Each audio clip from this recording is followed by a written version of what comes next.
Bonjour les enfants, j'espère que vous allez bien par la grâce de Dieu. Un coucou particulier à Andréna, Megui, Baptiste, Xavier, Kélisna, Rachel. Donc aujourd'hui nous allons parler de la Pâque, mais avant nous allons prier.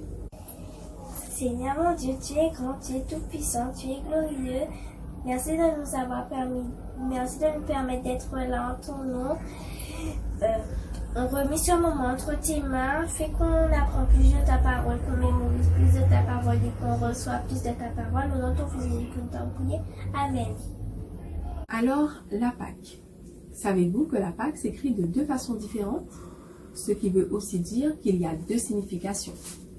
La première signification, on la trouve dans la Bible. Et là, on parle de Pâques sans S. Donc, c'est au début de la Bible, en Exode 12, versets 1 à 14.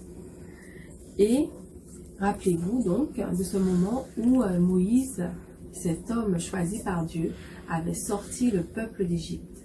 Et pour se rappeler de ce grand jour, Dieu avait demandé à son peuple de célébrer la Pâque. Toujours la Pâque, sans le S. La Pâque avec le S même, comme ça. Elle célèbre aussi un grand événement, et c'est à l'époque de Jésus-Christ. Donc c'est un jour où Jésus retourna à Jérusalem pour célébrer la Pâque, donc sans le S. Il avait eu un grand repas avec ses disciples, durant lequel il déclara que le pain représentait son corps et que le vin représentait le sang. Le sang qui a été répandu pour plusieurs pour la rémission de nos péchés. Cette même nuit, Jésus fut arrêté au jardin de Gethsémani. Il fut jugé et condamné à mort. Il a été cloué à une croix. Son corps a ensuite été récupéré et placé dans un tombeau où on roula un gros rocher pour fermer ce tombeau. Nous allons voir ça. Nous allons voir donc la suite dans Marc, chapitre 16, versets 1 à 8. Quand le sabbat est fini, Marie de Magdala, Marie la mère de Jacques et Salomé achètent des huiles parfumées pour aller les mettre sur le corps de Jésus. Le dimanche matin, très tôt, au moment où le soleil se lève, elles partent vers la tombe. Elles se disent entre elles: qui va rouler pour nous la pierre à l'entrée de la tombe? Mais les femmes regardent et elles voient qu'on a déjà roulé la pierre. Pourtant, elle est très grande. Elles entrent dans la tombe.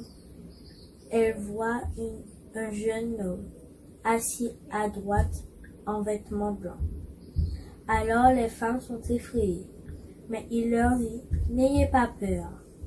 Vous cherchez Jésus de Nazareth, celui qu'on a cloué sur une croix. Il est réveillé de la mort, il n'est pas ici. Voici l'endroit où on l'avait mis.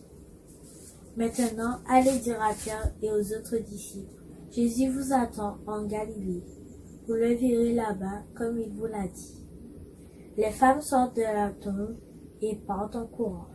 Elles tremblent, elles sont bouleversées, et elles ne disent rien à personne parce qu'elles ont peur. Donc voilà ce que nous célébrons à la Pâque, c'est la résurrection de Jésus-Christ. Donc je vous propose de revoir cette histoire par le biais d'une illustration que vous allez trouver sur YouTube. Le lien va certainement s'afficher. Et sinon, je vous propose de vous aussi imaginer une scène de la Pâque. Je vous montre deux exemples que mes filles ont bien voulu préparer. Donc ici, le jour où Jésus retourna à Jérusalem pour célébrer la Pâque. Donc c'est la Pâque sans S, la Pâque juive. Et ici, le dernier repas qu'il a pris avec ses disciples.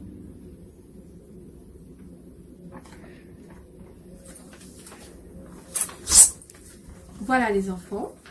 Donc pour résumer, on peut dire que la Pâque juive, c'est quand Dieu a libéré son peuple Israël du pays d'Égypte, il a libéré de l'esclavage, et la Pâque chrétienne, c'est quand Dieu a mis ce plan en place pour libérer l'humanité tout entière du péché. Il y a ce verset dans Jean 3,16 qui dit que Dieu a tant aimé le monde qu'il a donné son Fils unique afin que quiconque croit en lui ne périsse point mais ait la vie éternelle.